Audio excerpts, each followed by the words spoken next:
Bueno, muy buenas tardes a todas y a todos, tanto a los que nos acompañáis presencialmente como los que estáis en el online.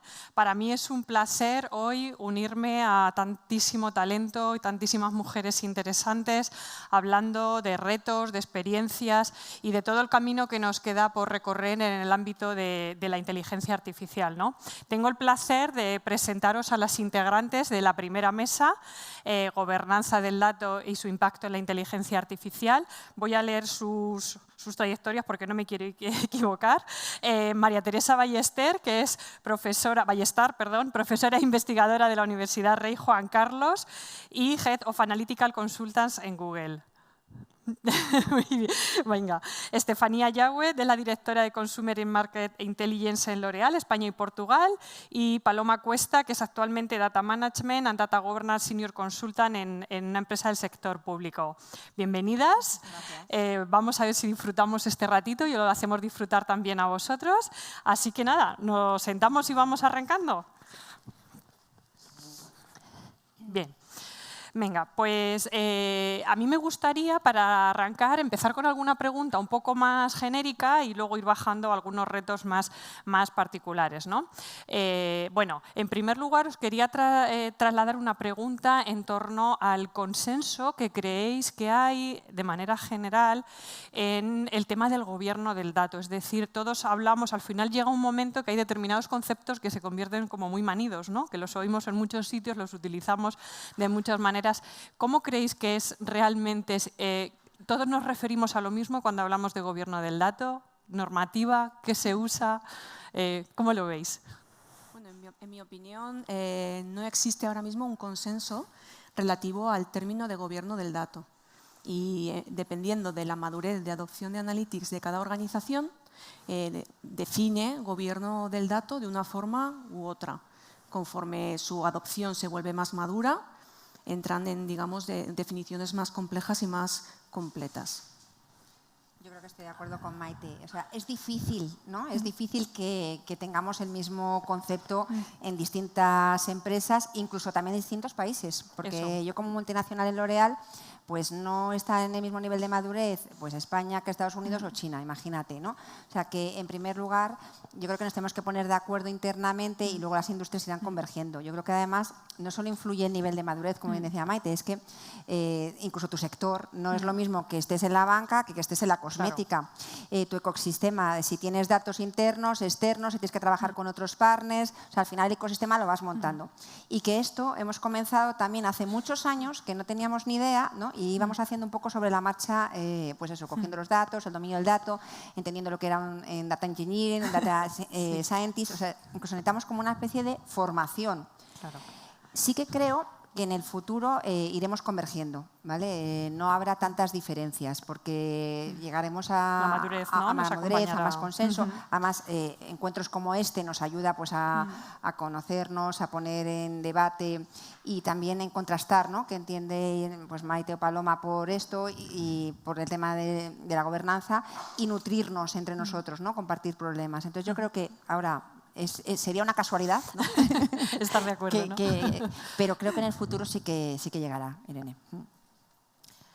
Bueno, pues yo estoy bastante de acuerdo. Sí que es verdad que no hay un consenso general a nivel de empresas, pero sí que hay normativas específicas para sectores, que eso facilita bastante la aplicación de la gobernanza o del gobierno. Me gusta más la palabra gobierno, sí, ¿no?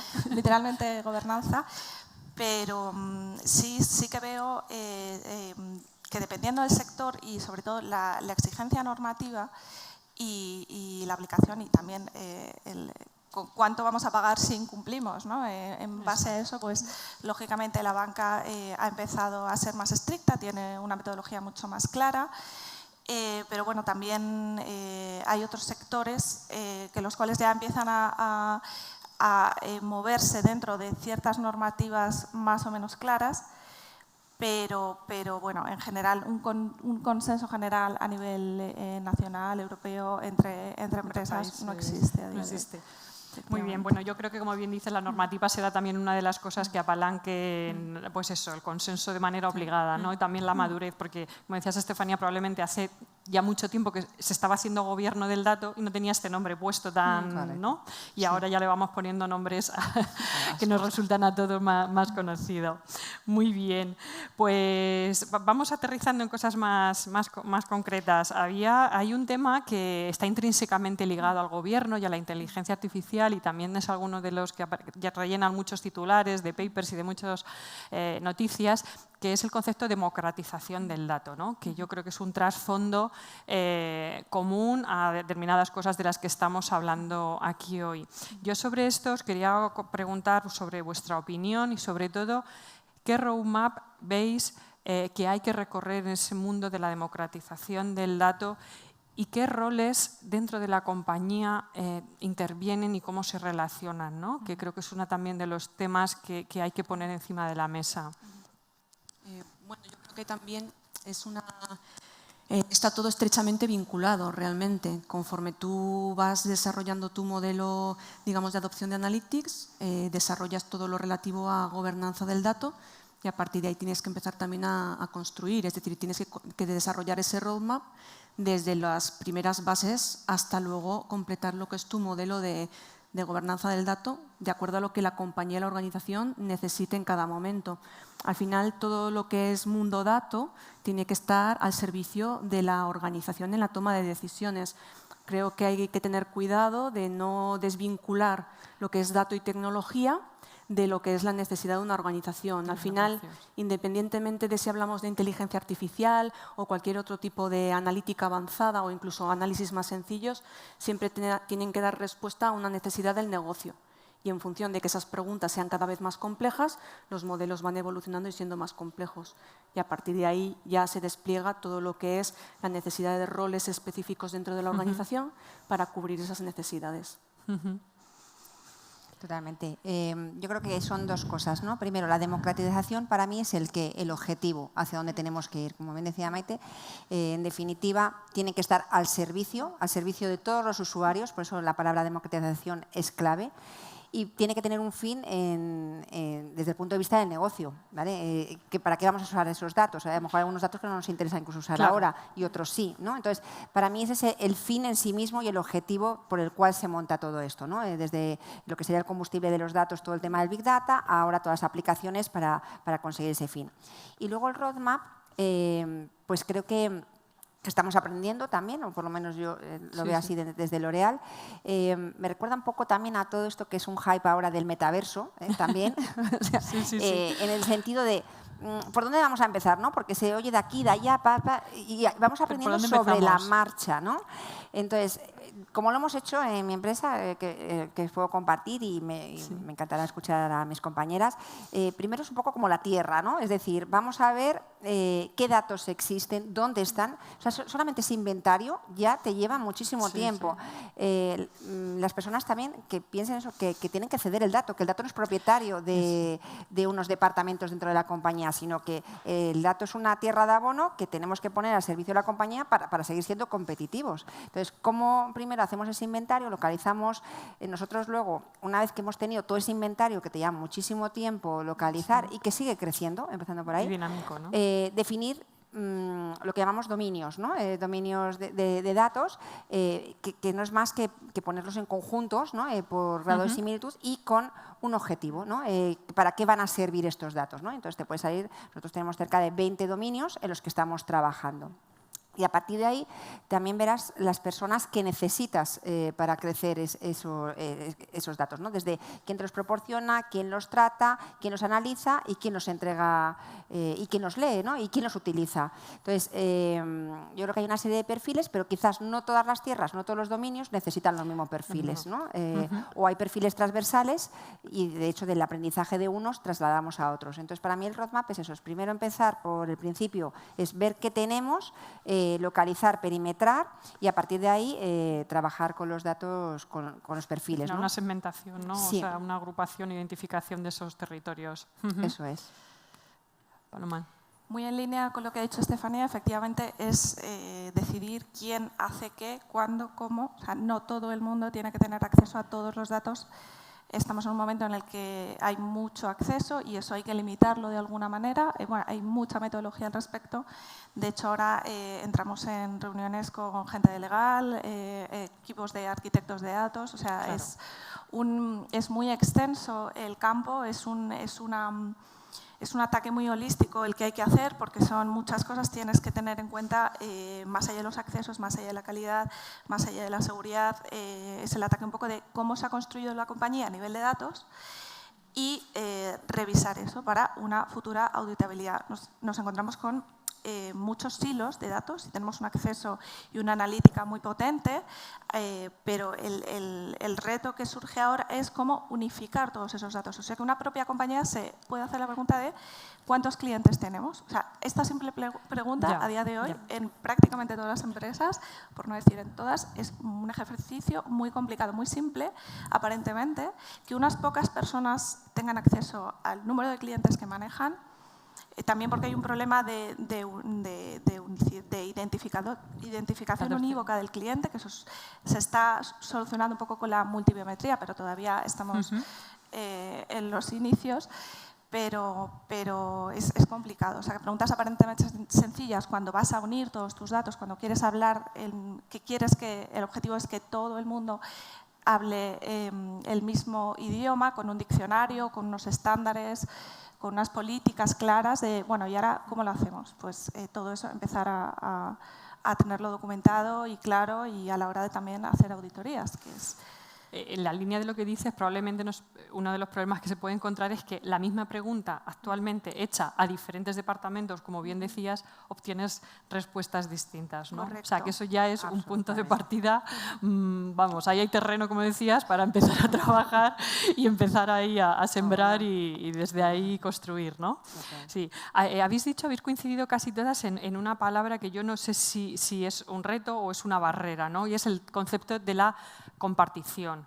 El romper el tema de la propiedad del dato, que como bien decís hay una doble vertiente, porque no todo el mundo tiene que acceder a todo, eso está claro, pero no hay que tener miedo, o sí, o bueno, ¿cómo veis ese tema de la propiedad como barrera u otras barreras que identifiquéis? Saco esta porque como que habéis coincidido, ¿no? Pero ¿qué barreras encontráis en esa parte de la democratización del dato? Yo creo que la clave es definir la pregunta de negocio. Y a partir de ahí, entendiendo bien qué quieres solucionar, surge el dato que tienes que utilizar para responder esa pregunta de negocio. Hay veces departamentos que serán preguntas muy específicas para un cierto tipo de datos, como puede ser un área financiera o un área de marketing, pero a veces para resolver un problema más amplio tendrás que romper esas barreras y utilizar datos que sean de diferentes fuentes e integrar esos datos. Entonces, ahí también lo de la gobernanza del dato es fundamental. Entender cuáles son tus necesidades, los datos que necesitas, cómo los consigues, cómo los integras, la calidad de ese dato. Es decir, es todo el ciclo de vida de ese dato que está orientado a responder una pregunta de negocio. Entonces, al final, ¿qué datos vas a usar? Es en función de qué pregunta quieres responder. Yo soy una defensora de la apertura. Es un concepto cultural también, sí, es un ¿no? concepto cultural a ver, con matices, porque también está el tema de privacidad, seguridad, ¿vale? Pero en el sentido que se acabaron un poco los reinos de taifas, ¿no? De este es mi dato, ¿no? ¿De quién es el dato? El dato es de la empresa, ¿no? El dato está al servicio del negocio, ¿no? En ese sentido, digo, el dato no pertenece a un departamento. No pertenece. Claro. Las puedo trabajar muchos años, pero ese dato es útil. Y si además ese dato es útil para toda la compañía, ¿por qué tiene que estar ahí? ¿Por qué tienes que tenerlo tú antes que nadie? Porque no tiene sentido. Es democraticemos el dato. O sea, realmente yo sí que creo en la democratización del dato, con todos los matices, pero en el sentido de romper silos, porque no es un tema solo de cultura del dato, sino es un tema de cultura de empresas en las que tenemos que estar dispuestos a compartir cada vez más. O sea, pues aquí tenemos partners con los que tenemos que compartir los datos, con todas las medidas de seguridad, de confidencialidad, pero si queremos avanzar, queremos crecer, queremos ser competitivos, pues necesitamos superar esa barrera. En interno, incluso en algunos casos en externo, con todos los matices, ¿no? Con el disclaimer de confidencialidad, seguridad, etcétera. Pero creo que además creo mucho en la inteligencia colectiva ¿vale? Entonces, lo que a lo mejor ese departamento no está viendo, lo está viendo otro. O sea, que al final trabajando entre todos seguramente encontremos una mejor solución o veamos también dónde puede haber problemas para evitarlos. Entonces, creo que sí que tenemos que tender como de forma general, ¿no? No total a lo mejor, pero esta parte de romper silos. ¿Y es una cultura bottom-up o up-down? ¿Cómo veis? O sea, ¿o tiene que converger? Porque al final, ¿de dónde viene? ¿De arriba la cultura hacia abajo para que converja y los departamentos lo entiendan? ¿Son los departamentos los que impulsan hacia arriba y convencen? No sé ahí cómo veis, o hay un punto... Desgraciadamente muchas veces tiene que venir de arriba hacia abajo, ¿no? Porque esto es como si mi no... tesoro, ¿no? Sí. Está ahí tu tesoro, que es un tesoro, y precisamente por eso más tesoro es si lo compartes. Entonces, yo creo que muchas veces tiene que venir de arriba, de la cultura aperturista, pero no solo en esto, sino en muchas secciones, de convencer, pero para que salga de las personas el compartir, ¿no? No es una forma autoritaria, cada vez más de tú a tú, pero sí con la idea de la cultura de la empresa es esta. Al final es una gestión del cambio, ¿no? Lo que yo digo yo Exacto. siempre, la lluvia fina que tiene que ir cayendo desde arriba para que todo el mundo sienta que eso tiene que ser así. Sí, sí. Paloma, si quieres abordamos una de las siguientes preguntas que tenía yo aquí preparada también, y es algún caso concreto. Hemos hablado que uno de los retos fundamentales es el caso de uso, ¿no? Antes de empezar a pensar en la tecnología, en el gobierno y tal, es identificar esos casos de uso. No sé si algún caso que puedas compartir, algún proyecto en tu de referencia, alguna best practice que hayas vivido en este ámbito, ¿no? El proceso completo. Bien, a nivel muy generalista, puedo comentaros que esto yo creo que es un reto para todas las empresas. En general, me gusta mucho una frase que dice "You can boil the ocean", o sea, no puedes hervir el océano, tienes que atacarlo. Bueno, el ocean precisamente, o quizá no puedes morder. Hay otra metáfora también muy buena de comerte un elefante. ¿Cómo comes un elefante? Pues bueno, primero vamos a partirlo. El ocean ya lo pasaré para una segunda fase filosófica, que también hay lecturas al respecto. Pero es interesante priorizar y ver cuáles son los datos críticos, y específicamente un caso de uso que suele tener bastante éxito es priorizar con los datos maestros. Personalmente, además, he trabajado bastante con ellos y es una forma muy clara de ver cuáles son los datos que nos interesan a día de hoy, que además es una suma de muchos datos de referencia, que esos sí están estandarizados, son listas, son ISOs. Y bueno, todo esto hay que trasladarlo a casos prácticos, ¿no? Pero centrándonos en la calidad de los datos maestros se pueden conseguir cosas interesantes a nivel de calidad, de protección y de uso y de accesibilidad. También otro caso interesante que me parece también muy aplicable para todas las empresas es la fundamental, la esencia, la necesidad de un diccionario. Porque algo tan básico como este DNI 3, ¿dónde lo coloco en esta localización operativa? Tengo que hacer una factura y es que estoy completando una base de datos que no debería de... O sea, yo no debería de dudar en el momento en el que... Entonces, es importante también, en línea un poco con las barreras que estabais comentando, teniendo en cuenta esta importancia del diccionario, es importante que haya una cultura del dato para toda la organización y que se responsabilice, que se tenga delimitar claramente quién aporta o quién tiene la responsabilidad en esa fase, en cada una de las fases de transformación de todo el ciclo de vida del dato. O sea, acotar muy bien esas fases y asignar los roles que son los roles de gobierno, de gobernanza. Muy bien. No sé si alguna otra experiencia... Sí, yo te puedo compartir algunos casos más, o sea, como prácticos, ¿no? Sí. A ver, nosotros tenemos casos desde muy estratégicos, ¿no? Para nosotros, por ejemplo, el tener una clara visión de cuánto se mueve en cosmética en España, ¿no? A nivel global, y esto ahora mismo no es tan fácil porque es verdad que existen datos como los propios paneles que se venden, pero tenemos datos de cliente, tenemos datos de los D2C, de los B2B, en fin, es una barbaridad. Pues el tener realmente bien recogida esa información, cuáles son los datos de sellout, cuál es nuestra cuota de mercado, es estratégico, porque es verte día a día dónde estás tú y dónde está tu competencia. Y tomar decisiones, ¿no? Tomar Porque al final es tomar decisiones muy rápidas. Efectivamente. Vemos que ahora es lo natural, ahora vemos que está tirando a tope el skin Claro. y no tanto el maquillaje. Entonces, eso estamos trabajando a nivel estratégico y te digo que todavía seguimos con el elefante, ¿vale? O sea, no nos lo llega a comer, ¿no? Y también, tenemos casos de usos también súper tácticos, que también creo que también es interesante porque son los que llamamos siempre los quick wins, ¿no? Sí. Pues dentro del tema del social listening, o sea, cómo hemos aplicado pues, la inteligencia artificial y el deep machine learning. Escuchaba antes a Carmen que decía el tema de la lectura de las conversaciones y nosotros, fijaros, en un mundo como la cosmética, la imagen vale mucho. Es decir, no es que tengamos que tener datos escritos, es que tenemos las imágenes, ¿no? Entonces, hasta hace poco que hemos hecho nosotros el desarrollo, pues no teníamos la capacidad de leer las imágenes con una calidad suficiente como para que te dé información, ¿no? Para que el dato realmente sea relevante. Bueno, pues aquí utilizamos la inteligencia artificial, que ya hay muchísimas, que puedes utilizar para que te pueden decir dentro de un rostro, por ejemplo, si yo llevo ahora mismo maquillaje, es capaz de decirte que llevo una barra de labios, te puede decir que también llevo una sombra de ojos, pero a mí esto no me dice mucho, ¿no? A la industria cosmética. Entonces, con Deep Machine Learning, que al final también es esa parte humanista, ¿no? De cómo alimentas también ese dato con Deep Machine Learning y codificación, acabas entrenando al algoritmo para decirte que esta chica lleva un lápiz de labios rojo y además es mate y no brillo y lo lleva perfilado hacia arriba, etcétera, ¿no? Entonces, este ejercicio lo hicimos con datos durante 2 años, ¿no? Lo hicimos para maquillaje y además también para tema de capilar. Y fue impresionante, ¿no? La información que recogimos y luego cómo la utilizamos, que yo creo que eso también es la parte interesante aquí, ¿no? De las dos